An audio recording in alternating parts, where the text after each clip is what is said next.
Hello again YouTube and welcome back to Just Get a Tesla, and today there is breaking news because FSD Supervised has broken out into the world. It has gone live today in Australia. Let's see what it is and let's see how it's going to change the world.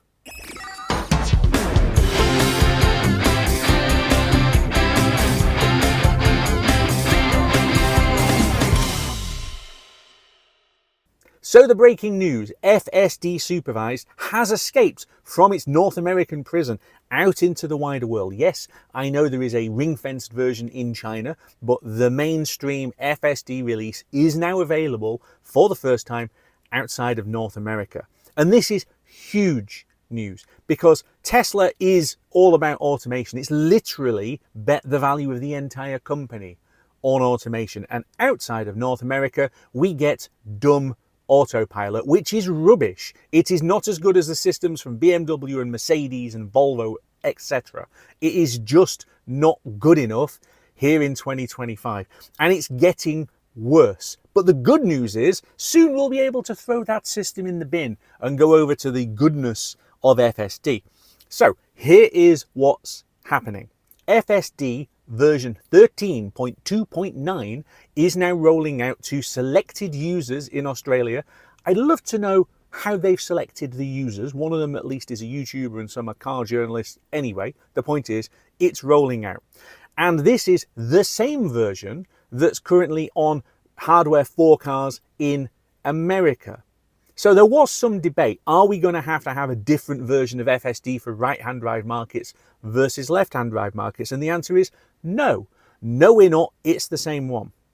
Now, this is really good news for those of us here in the UK because we do drive our cars across the channel and into mainland Europe. I've done it myself in my previous car, and next summer we're driving to Spain. So having FSD that is the same in right-hand drive and left-hand drive is fantastic because it means you will be able to drive on any kind of road across Europe and the thing is going to work. So that is a huge development. They're saying at the moment that it's going to come to hardware 4, Model Y and Model 3 vehicles first. It doesn't actually say anything about hardware 3. And I know this is something that's been really controversial in the US, where Elon is now saying that hardware 3 vehicles are going to need a hardware upgrade to be able to do proper FSD as newer versions come along. Well, okay, fine. But on the testing videos that were released, it shows a hardware 3 Model Y running FSD in Australia. So clearly there is a version of FSD that they can roll out to everybody, as they've done in the US. I think the US hardware 3 vehicles are on FSD 12.6 point something. Look, guys, I'm not in the US. If I've got these version numbers wrong, let me know in the comments because I'm not the expert on this one.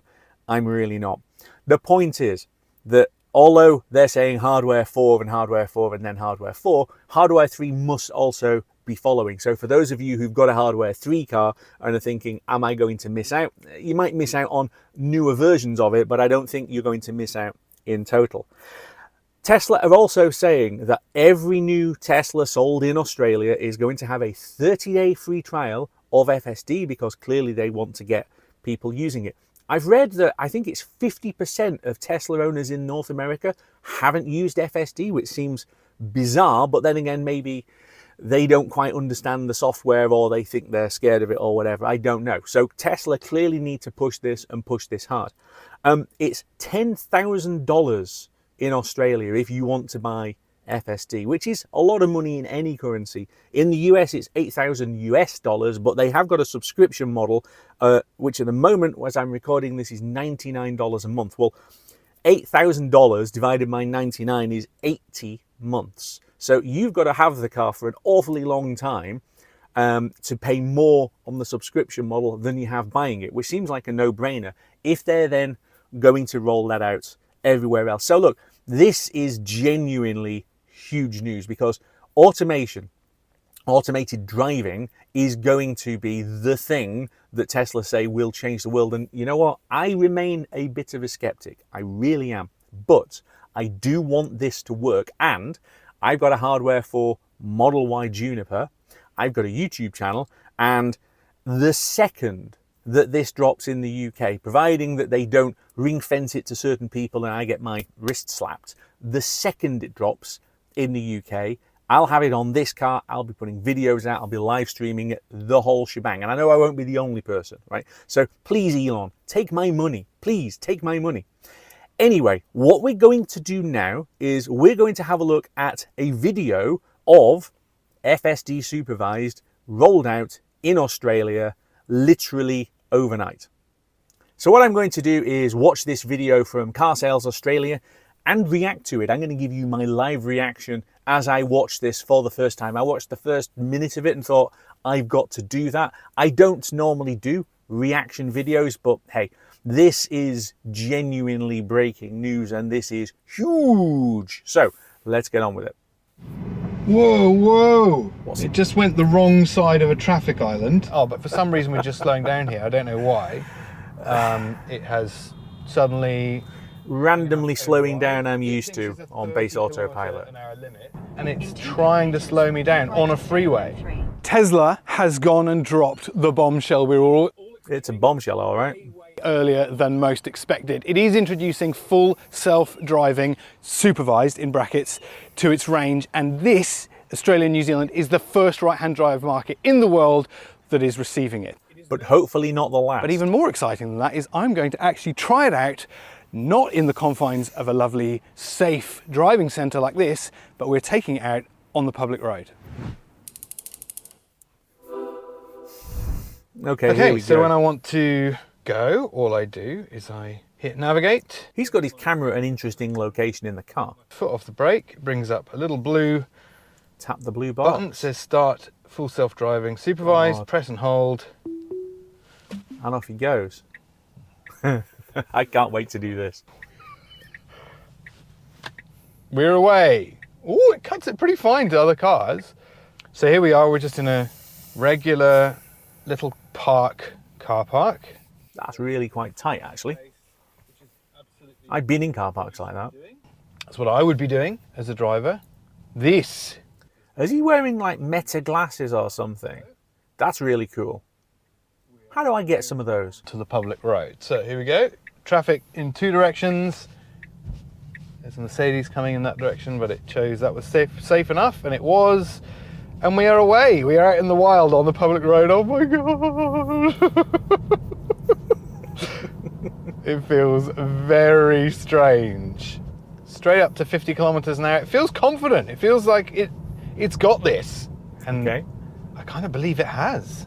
So this is a big deal because this is the first time anyone in the world is testing Tesla's full self-driving, in brackets supervised, in a right-hand drive car on public roads. I'm sorry if that's a bit of a mouthful, but it's a pretty big deal. Yeah. The other big deal is we are not in a controlled environment. I assumed that the first demonstration of this would be very much in a controlled environment, a proving ground, closed off to the public, top secret. No, here we are. We're out on roads just around Brisbane. So some decent bends on this road, but it is quite wide, so it's not as good a test as you're going to get on the UK, where they're narrower and you get vehicles and things that you have to go around that are parked, or no lane markings at all. No one in the passenger seat. Yeah, literally, it's just me and the Tesla. So and you're not driving. let's hope this goes well.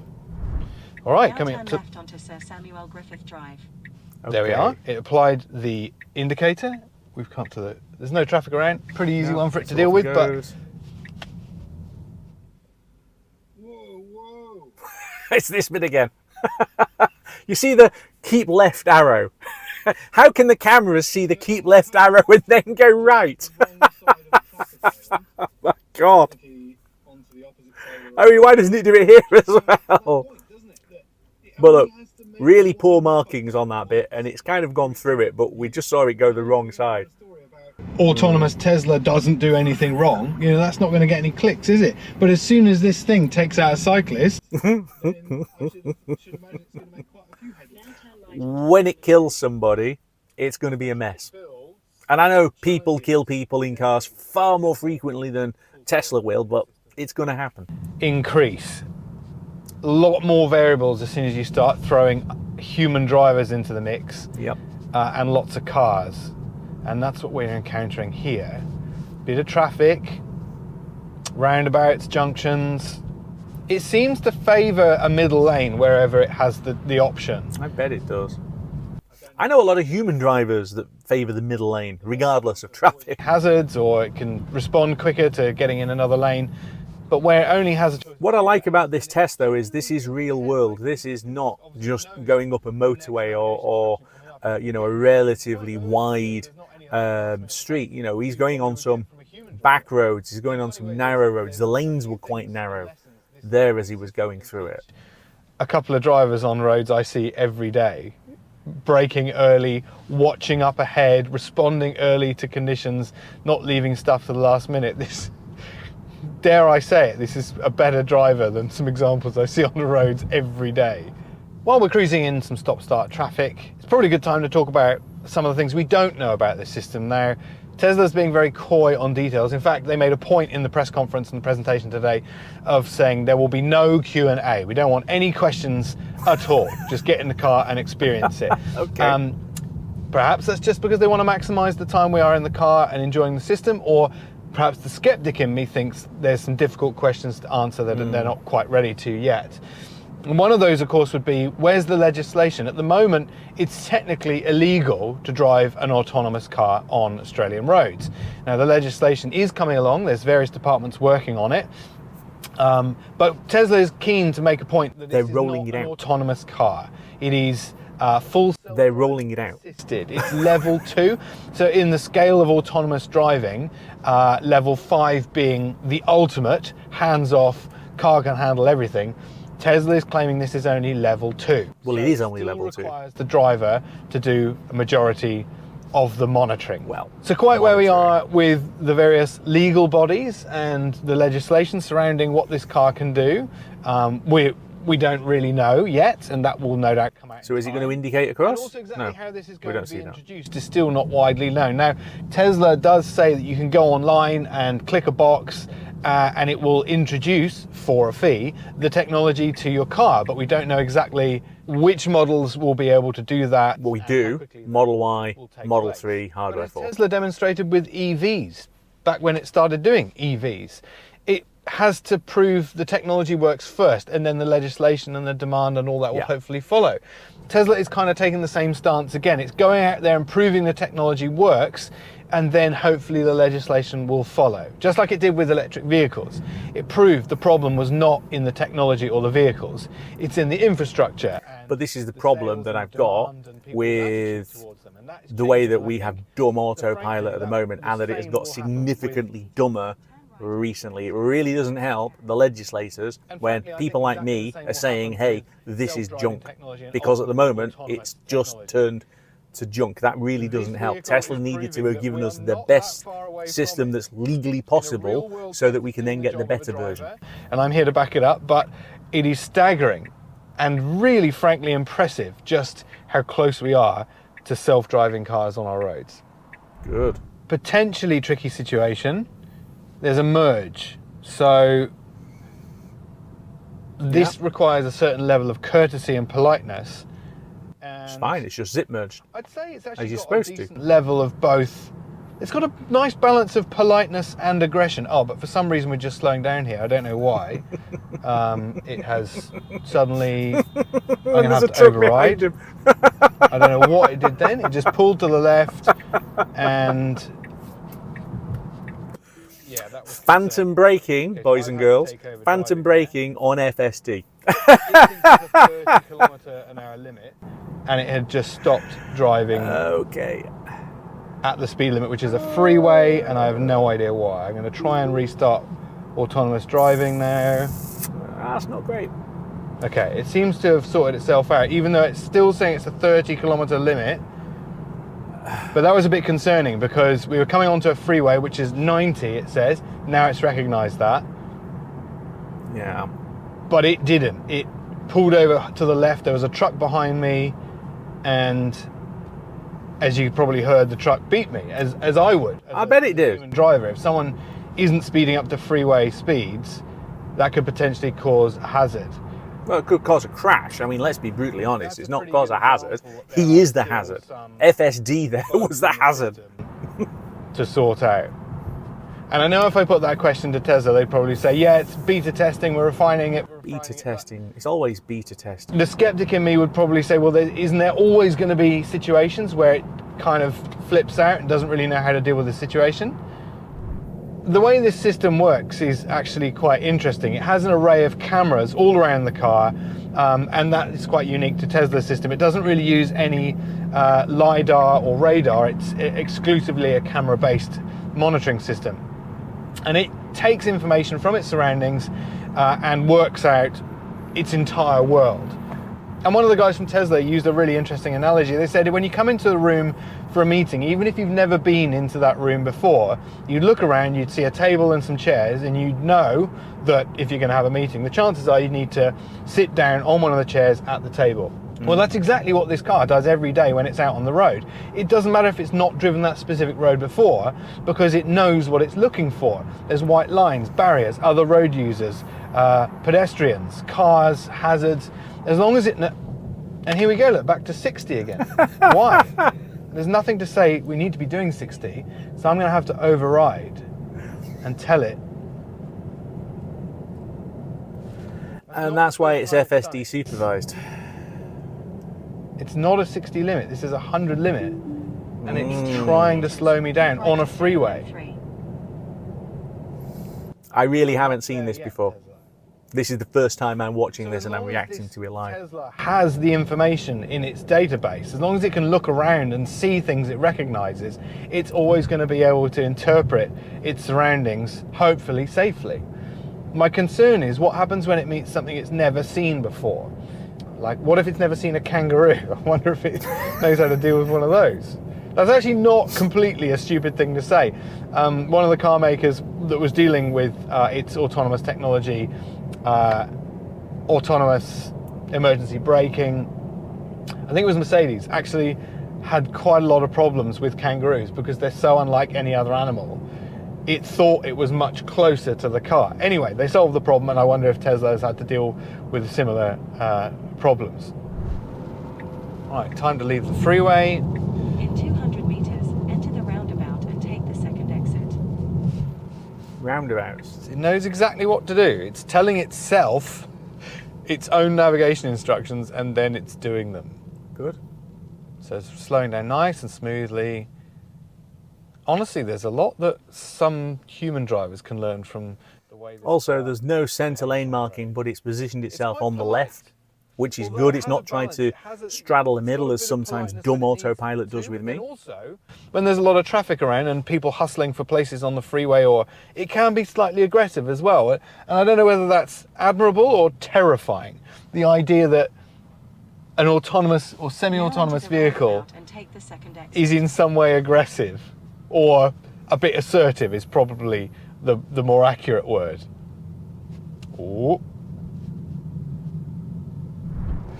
Don't be tempted to pick up your phone or be distracted by any other things you shouldn't be doing while driving, even though this car is doing a lot more than any other self-driving vehicle I've ever been in.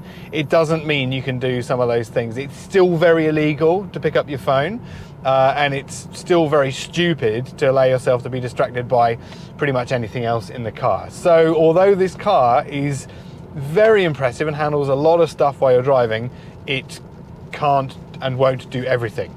There are a couple other challenges I'd like to see thrown at this car. It's just starting to rain a little bit now, and I'd love to know how it would go in torrential rain or the dark or fog. Tesla says it can do it all, absolutely, but we're dealing with relatively favorable conditions today. The other thing I'd like to see it do is some of those really tricky things, like a couple of times we've approached the zebra crossing and I was just hoping there'd be a pedestrian waiting to cross. Car parks with lots of people around, school zones, drunk people jumping out in front of the car. I'd love to throw a couple of those really difficult things at the Tesla. As and when it lands here, I'll be doing all of those things. As and when it lands here, I'm going to be doing the worst possible condition to test the system. Which is, I think, what Tesla wants you to pay for it. Is it worth it? It's not an autonomous vehicle. I can't jump in the passenger seat drunk and tell it to take me In home. 200 meters, enter the roundabout and take the second exit. It's a very cool feature, but are you going to spend 10 grand on something just to impress your mates at the pub? I don't think so. So is it a bit too expensive at the moment? Probably. But will that technology cost come down? Absolutely it will. Maybe in a few years' time we'll be looking back at all these other vehicles that are offering similar levels of self-driving technology and saying, well, if Tesla hadn't introduced it back in 2025, you know, perhaps before some of the legislation was there, then no one else would be quite at the same point. I honestly think that is the way these things work. And there you have it. The most advanced level of self-driving technology currently available anywhere in a right-hand drive market. What do you think? Would you buy a car with this level of autonomy in it? Is it too much cash? Or is it really the future? Is this what cars will all be doing in not many years down the line? Well, that was an interesting watch, wasn't it? It's astonishing watching the thing driving around on what are not easy roads. This is not a test route that Tesla had set. It didn't look like it anyway. They were taking it all kinds of interesting places. So urban streets, motorways, some very poorly marked side roads. It was doing all of it very well, but it did a couple of things that were a little bit on the side. Going up the entry slip onto the freeway and then deciding that it was going to do, what was it, 30 kilometers an hour or something, and the truck went behind it. I'm not really surprised. That could have caused an accident. Or going on the right hand side of a keep left bollard. What on earth is that about? And there was another thing of phantom braking and deciding to slow itself down to absolutely nothing. So it isn't flawless, we know that, but they keep uploading new versions of this software, and Elon Musk keeps saying that the latest versions that are about to come out are significantly better. So that is going to be exciting to see.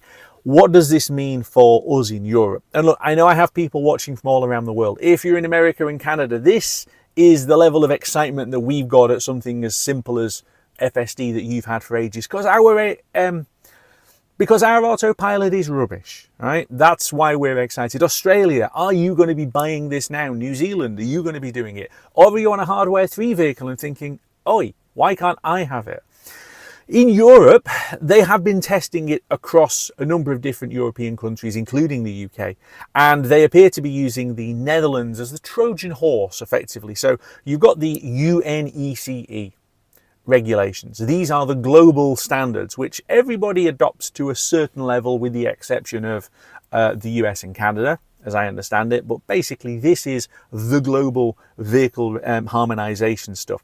But they're going to try and use a thing called Article 39, which allows them to basically fast track the approval thing for innovative technology, because vehicle regulations aren't there to mean that other markets can go ahead and you're kept behind. So if this happens and it is in process, then it would appear that the Dutch authorities will approve it first and then everybody else will follow. So they are ready. They are clearly ready to roll this out. And whether that's a left-hand drive market or a right-hand drive market, they are ready. So I just think we've got to wait and be patient. But hopefully now that they can see the thing in Australia and New Zealand and say, hey, that works, then it will be time to do it everywhere else. But there is going to be pushback, and we already have seen pushback from the authorities in France, who are saying that Tesla are breaking their advertising regulations with the way that they're describing FSD.